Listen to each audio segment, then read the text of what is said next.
Welcome to another episode of Consumer Protection and You with Ryan Lippe. Today we're going to be talking about identity theft, so stay tuned.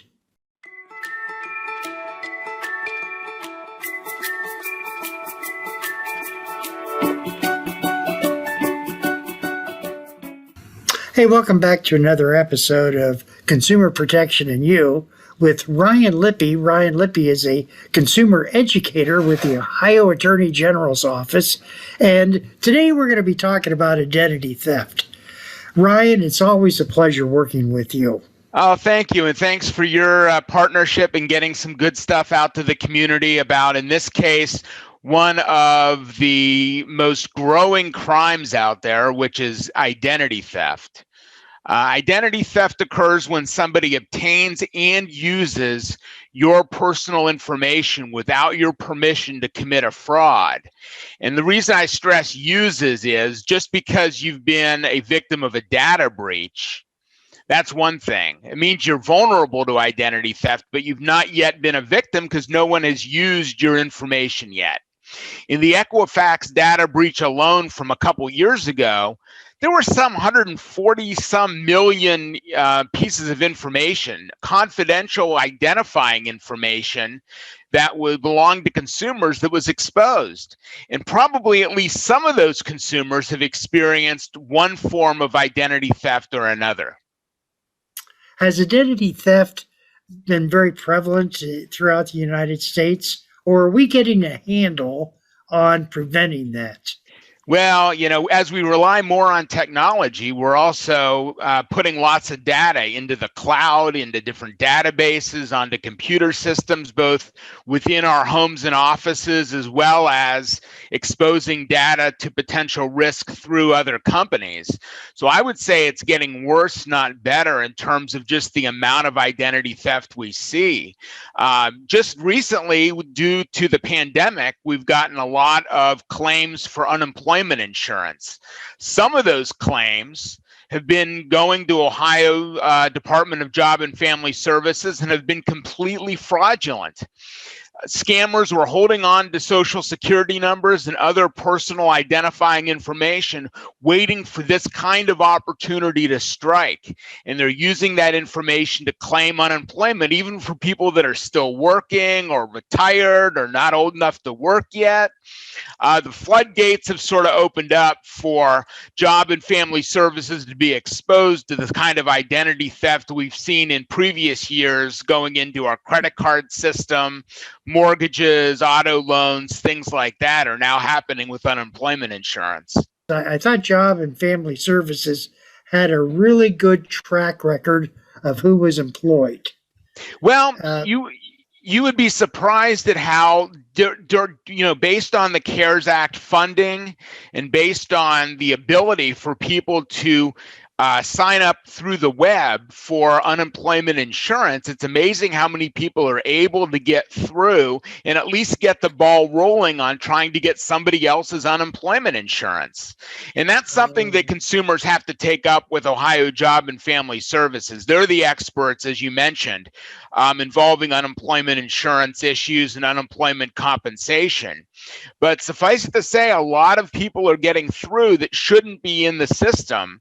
And when you get notices in the mail, pay attention to them. And if you see something that doesn't seem quite right, I myself got a letter establishing a password with ohiomeansjobs.com. I never wanted it, never asked for it, and lo and behold, I called up Ohio Job and Family Services and learned that my own identity was attempted to be stolen using my identifiable information.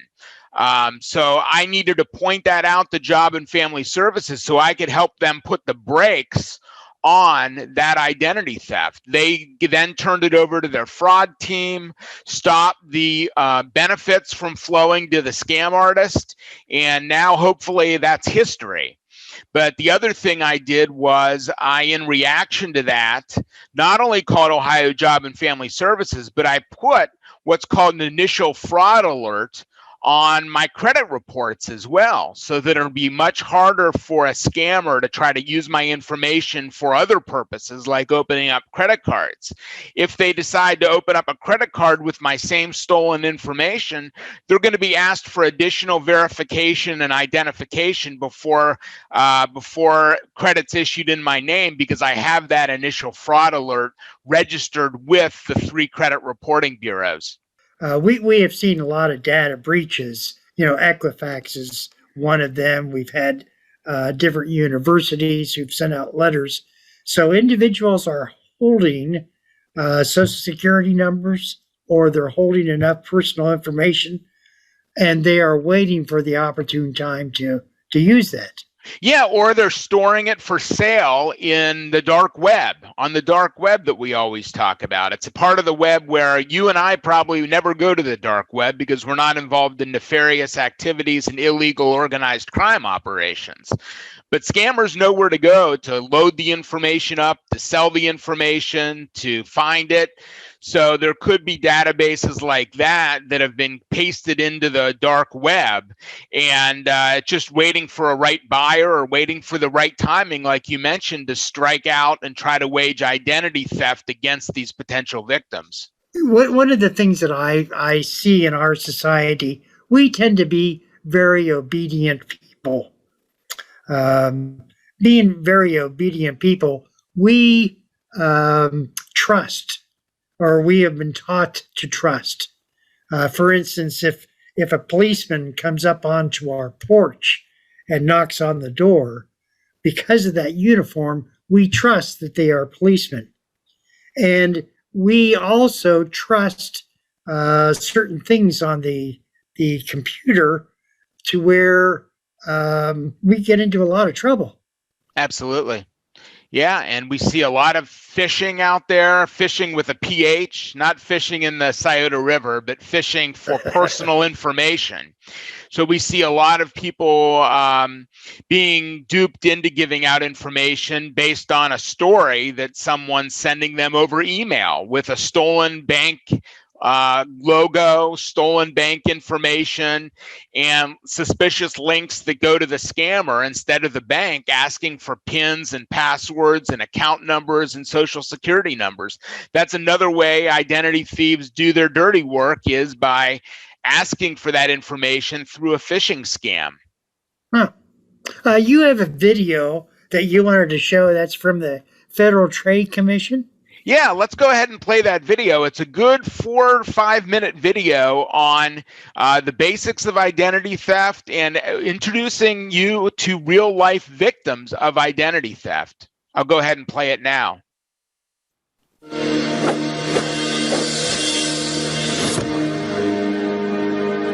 Somebody took it away from me in the blink of an eye. In less than a month, this woman destroyed what I had worked for 15 years. I mean, your credit score is basically all you have. I was mugged. They got my information. It can really negatively affect your life. Then they went off with the information and basically became me. I feel it's a loss of control that someone's out there pretending to be you and doing things in your name that can come back to haunt you. Somebody was using my name and all my personal data. They'd done it all. I just didn't even know where to start. They had a long record. It's a terrible feeling.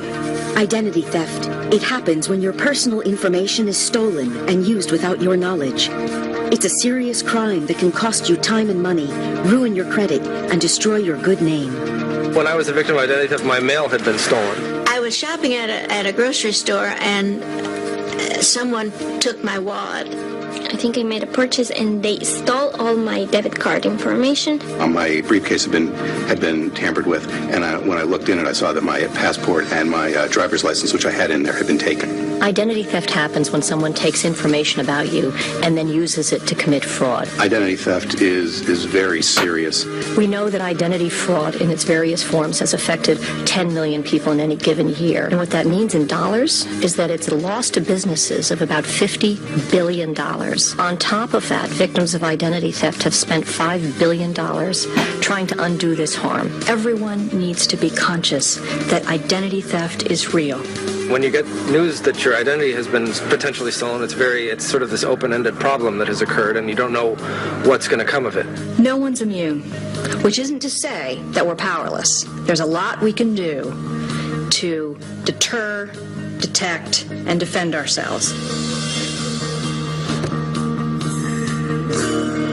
My identity was stolen when I was mugged. It is pretty traumatic, especially how it happened to me. They got my information, and it happened. Then they went off with the information and basically became me when they went to charging items in stores. Identity thieves can only take advantage of you if you give them information or if they obtain information about you. So what you want to do is take steps to make it less likely that your information falls into the wrong hands. There are many ways that you can do that. And the first is to stop and look in your wallet. What are you carrying around? And if you lose your wallet, are you giving somebody else an opportunity to commit identity theft? So avoid carrying around any identification that has your social security number on it in your wallet, because that can be used very easily and efficiently by identity thieves. They could have your name, they could have your birth date, but if they don't have your social security number, they're not going to get very far. But all they really need is a social security number, and they can misspell your name and still get credit. The only place that social security card number should be is in your head, and protected somewhere at home where you keep your other valuables. And if someone asks you to provide a social security number, ask them why they need it, how they're going to keep it, how they're going to safeguard it, because you don't want that number to fall into the wrong hands. I had an incident that I thought was a valid reason to give out information until they asked for my social security number. I went as far as the first 3 digits. I thought, gee, they don't need that. And then I hung up. This is a crime. You have to think when you're at home, protect your identity. Don't leave around your personal documents, your date of birth. Somebody could come into your home and have immediate access to that information. You also have to be careful about your trash. Now, a lot of people routinely receive things in the mail, maybe bank statements, credit card statements, or health insurance forms, and if they don't need them, they just throw them away in the trash. They shouldn't do that. Everyone should invest in a shredder. So before they dispose of these critical documents, you shred them. Identity thieves, don't worry about getting their hands dirty. They will go through your trash to retrieve these documents. They go where the information is. They'll steal your mail. They will steal your trash. They'll steal your wallet. And that's how they get information about you. Deter identity theft. Protect your social security number. Shred financial documents and paperwork with any personal information before you throw them out. Never give out personal information on the phone or internet unless you know who you are dealing with.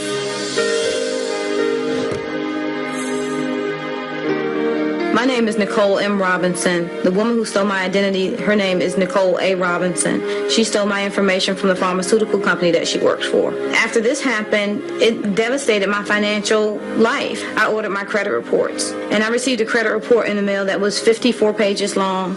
It had over 170 accounts. 140 of them were in collections. It had 42 different names and 65 different addresses on it.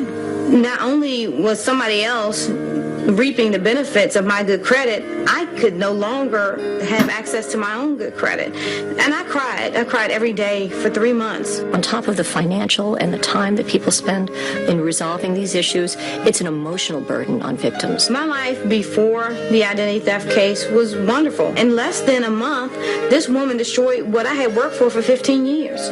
She got my life.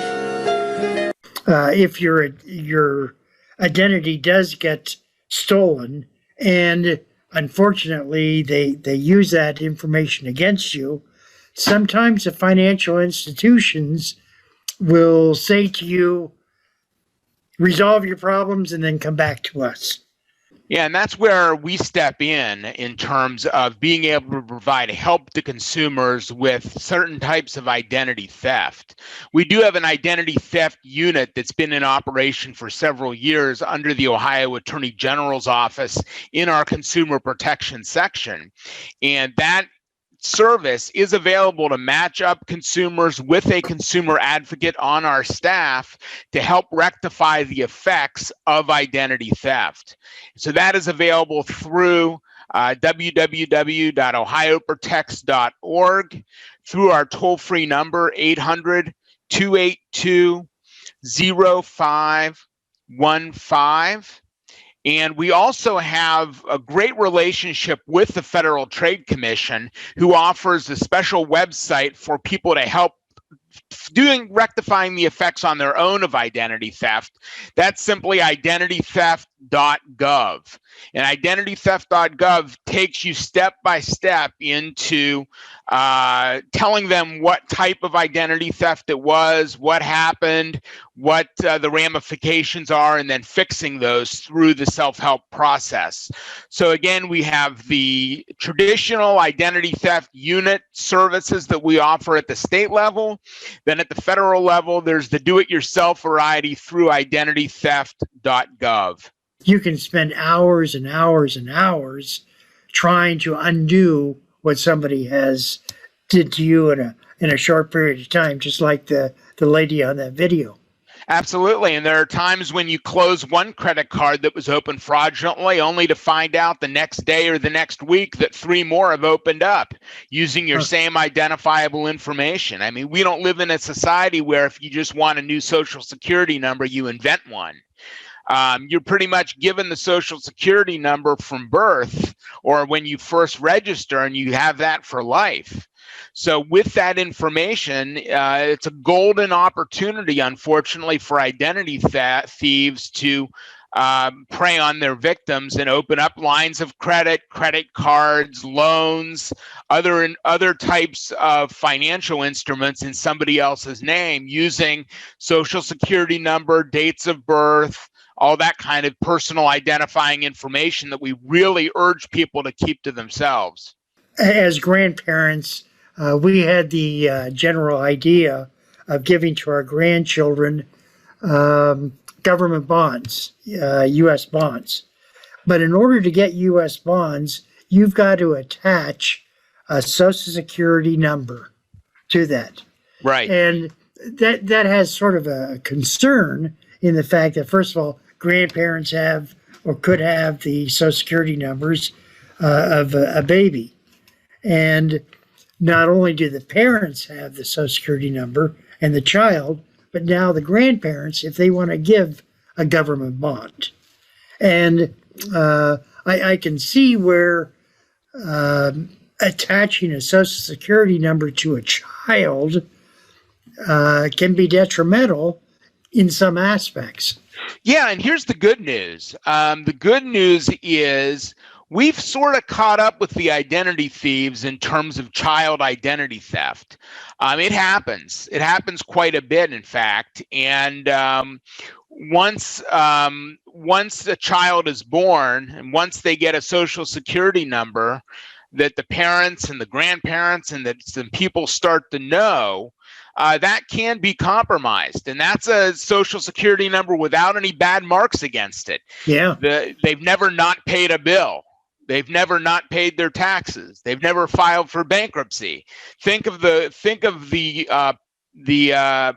positive aspects of credit when it comes to using a fresh Social Security number that's never been exposed before.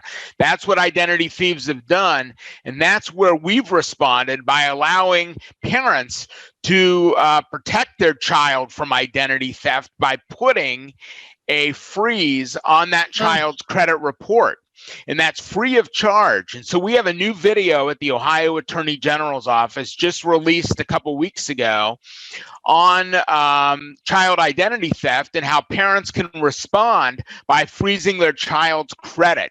So do we want to go ahead and watch that video? Did you know identity theft can happen to a child? Your child can be targeted by an identity thief partly because the child has no credit card, no loans, no utility or cable TV account in their name. Because children don't have credit blemishes like late payments or bankruptcies, their Social Security numbers are hot targets for identity thieves. But a parent can protect the child by placing a security freeze on the child's credit report. Security freezes are free in Ohio and throughout the country. A security freeze locks a child's credit report, so scammers and creditors cannot access it. The parent can lift the freeze if they want or need to. The child can lift the freeze once they reach age 16. First step, gather these documents. The parent's proof of ID, like a passport, driver's license, Social Security card, or birth certificate. The child's Social Security card or birth certificate. And the parent may need one copy of a utility bill or insurance statement that shows their address. Second step, contact all 3 of the major credit reporting agencies, Equifax, Experian, and TransUnion. Third step, Both Experian and Equifax have minor freeze request forms. Get these and fill them out. The third credit reporting agency, TransUnion, does not have a form, so instead send a written request for a protected consumer freeze on your child's credit file. Fourth step, send the needed documents to each credit reporting agency. Send it certified mail, return receipt requested. Also, it's best for you to take all this material directly to the post office rather than leaving this personal information as outgoing mail in your unlocked mailbox at home. The credit reporting agencies notify you in writing once the freeze is in place, and you get peace of mind knowing your child is protected from credit identity theft with one of the best tools available, a security freeze at all 3 major credit reporting agencies. Sometimes, though, grandparents run into problems, again, with giving savings bonds to grandchildren. Do you suggest a better way of doing that? Well, the important thing is whenever you're handling confidential or personal identifying information, you got to treat it with care. You got to make sure that you don't buy savings bonds using free public Wi-Fi, for example, where a scammer might be looking over your shoulder either in reality or virtually, stealing information that you're putting into the network. So making sure you do that at home, in a safe place, behind a firewall, with encryption, using all the security measures you would for any other financial transaction is really important. And, you can always contact the government agencies or the banks involved in purchasing safety, those types of bonds. But we're certainly not recommending that people stop purchasing them, but just be careful because you are necessarily involving a child's social security number. Yeah, that makes sense. One of the things that my wife and I have done is gone to banks rather than buy online, Sure. the savings bonds.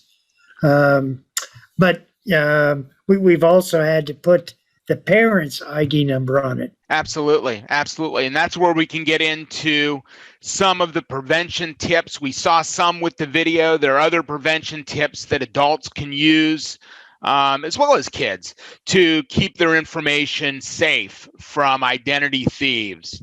And making sure that you practice safe computing, that you don't put any tax forms in your mailbox. Bring those to the post office directly rather than leaving them in an unlocked mailbox, ripe for the pickings of an identity thief that is willing to go through dumpsters and is willing to go through unlocked mailboxes. So the other thing to mention is just like you can have a child security freeze, you certainly can freeze your own credit as well.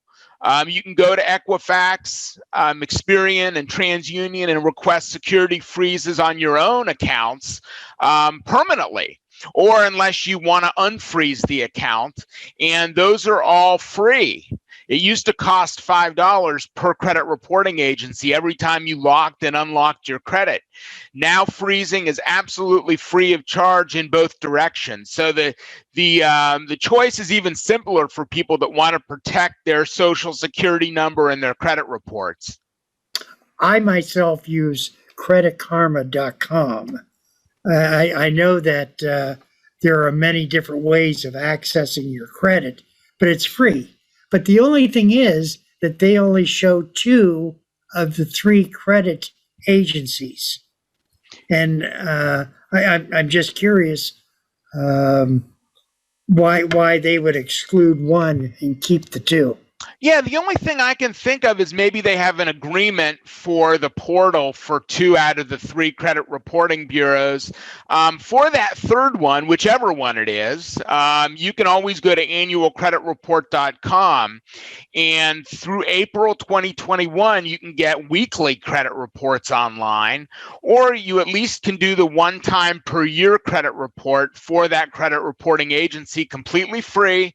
It doesn't hurt your credit score. It's not a mark against your credit to request your own credit report. So again, that address is crucial. It's annualcreditreport.com. And there's also a toll-free number for annualcreditreport.com, and that's 877-322-8228. And again, that's to get your free credit report from 1, 2, or all 3 credit reporting bureaus. I'm a major proponent of checking your credit often. Absolutely. And just like you would check a receipt or an itemized bill, go through that credit report, every line item, make sure you recognize the banks, make sure the credit cards are in proper form, they're still open if they're open, they're closed if they're closed, make sure all your payments are up to date and that you haven't paid any bills late. And if there are errors, make sure you correct those through the credit reporting agencies ASAP. And if you see banks that aren't familiar or lines of credit that aren't familiar or loans that aren't familiar, that can be a sign of identity theft. So you want to file a police report, place an initial fraud alert on your credit file, review your entire credit report, and point out any errors immediately. We only have about a minute and a half left. To sum this up, what are a few things that you would like to share to the audience about identity theft? Well, the important thing is, first of all, have tools at your disposal that are free or relatively inexpensive. Have your own shredder. Have a crosscut shredder or a confetti shredder, or at least access to one that you can use on a regular basis. Set passcodes on your smartphone. Don't conduct private business on public Wi-Fi. Another good handy tip is to make copies of your credit cards and store them securely so you can call to cancel them quickly if they go missing. And if you see something strange in your mailbox from a bank you've never heard of and they say you've opened up a credit card or something like that, don't wait till it's too late. Take action now to make sure to protect yourself and your identity. I think the key word that you said is act as quick as possible. Don't wait. Absolutely. And suspecting that you've been hit with identity theft, etc., it's really up to you to pursue it and make sure that everything is kosher or it's not kosher. Right, and it's up to you as a consumer to consider placing an initial fraud alert on your credit report, or even more appropriate, maybe a security freeze on your credit report so that it's sort of in a lockbox so that identity thieves don't have access to that credit report, and neither to potential creditors that they may go through to get lines of credit or credit cards in your name. Very important topic. So thanks so much for sharing it with your audience today. And thank you, Ryan. Hey, we're talking with Ryan Lippe. Ryan Lippe is a consumer educator with the Ohio Attorney General Dave Yost office. Ryan, thank you. As always, thank you so much.